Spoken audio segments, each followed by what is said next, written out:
The information contained within this video is for entertainment and informational purposes only. Any financial decisions made by the material within this video should only be used in consultation with a financial professional. John Galt, FLA.com, and the host, John Galt, cannot be held liable for the decisions made using the information provided. For more, go to johngaltfla.com. Welcome one, welcome all. It's been a while since I've made a video. Things have been percolating, steaming, and erupting. That's the picture of the volcano that has erupted in Hawaii, to the point now where you can't make that picture anymore, at least not immediately. I'm sure it'll calm down again and go into another period of semi-dormancy, but the markets are still erupting. We're going to talk about the banksters, starting with the big five. JP Morgan Chase.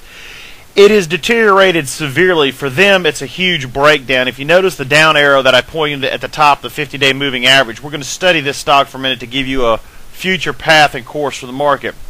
The 50-day moving average is rolled over to the negative side as the 200-day moving average stops its ascension and started to roll over. If you'll notice at the circle that I drew there, what you see is a short-term to intermediate-term top. I would think that it might be even a longer-term top because it failed to sit there and really exceed its decadal high, and it's beginning to deteriorate, and there's a pattern that looks like it's developed in the short term. It's nothing written in stone.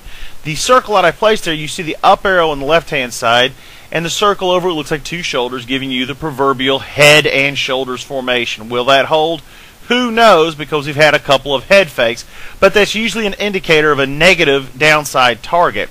I have the downside target at the intersection of the 50-day and 200-day moving average several months ago at the beginning of this year. Somewhere between 38 and 40. I'd say about 39.25.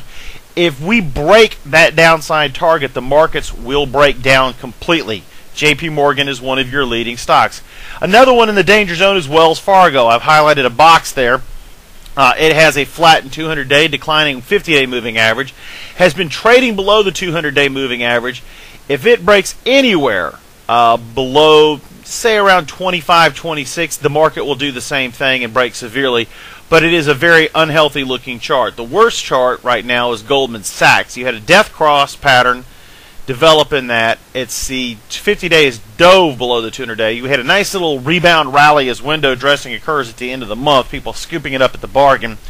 But this stock is still, I still think, is heading for 100 and below that over the long term. Morgan Stanley, also the same pattern, diving 50-day moving average, a little bit of rebound and reflex rally at the end of the last week. Nothing major in my opinion. I think it's going to sit there and reverse before this month is over with, June and July. I mean, the fourth month coming. And it is in horrible shape. There's no real money to be made in investment banking, and getting rid of their proprietary trading desk didn't help. The poster child for sick banks is Bank of America. This is still destined to be a single-digit stock. The real estate market is killing it. The Countrywide and other acquisitions are murdering its bottom line, and they still haven't spun off the bad bank. It's an indicator of our economy as a whole because of its size. Citigroup, after the 1-for-4 stock split, didn't help. It got a little bit of a rally as people padded their portfolio, but overall, since the death of the volume day trader stock in the single digits, around $4 to $5 a share, well, it's still trading at $4 to $5 a share, just 1/10 less the stock available.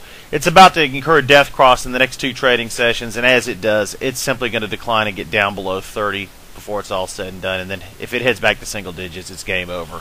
Comerica, one of the regional bankers, same thing. Death cross, poor condition, trading below the 50 and 200-day moving average. A little bit of a rally on Friday, not going to hold. These bankers are in horrible shape because even though they can claim top-line revenue, the bottom line is they're not earning any major cash flow.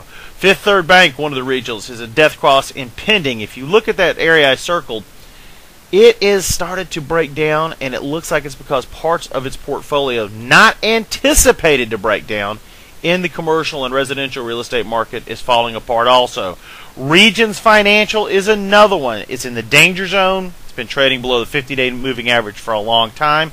It just popped above the 200-day moving average, but both have rolled over. This stock is going to head back down towards $5 a share, and we'll see how it trades if it breaks its 2009 lows. I think that's a strong possibility before 2011 is out. U.S. Bank course, same ugly situation. The pink shaded area is the danger zone. We're trading above the 200-day moving average again, But with that declining 50-day moving average, flattening 200-day, and horrible portfolio of real estate and commercial loans, I look for it to dive down. The regional banking index is the key to watch. The danger zone that I've drawn in bright red there tells it all. We've been trading in that danger zone now for several months. The 50-day is now declining. The 200-day is beginning to flatten. It's destined to roll over. The regional banking index is not getting any better. There's no cash flow to the banks because they're not making loans, and they can't sell their mortgage portfolios. This will not end well. Folks, you stay tuned to JohnGaltFLA.com for continuing economic updates. I'm posting podcasts. When the new network gets up and running, we'll let you know. There are people working very hard behind the scenes trying to take care of the business side of things. Once that's done, once the business network is established and the new broadcasters and how it's set up, we'll have further updates on the video site and hopefully get some archives up. For JohnGaltFLA.com and my friends who stay tuned, keep coming back. I'll get more videos made. I have a better computer for doing this. This means that I no longer have to spend a half an hour just to compile it. Stay tuned for more.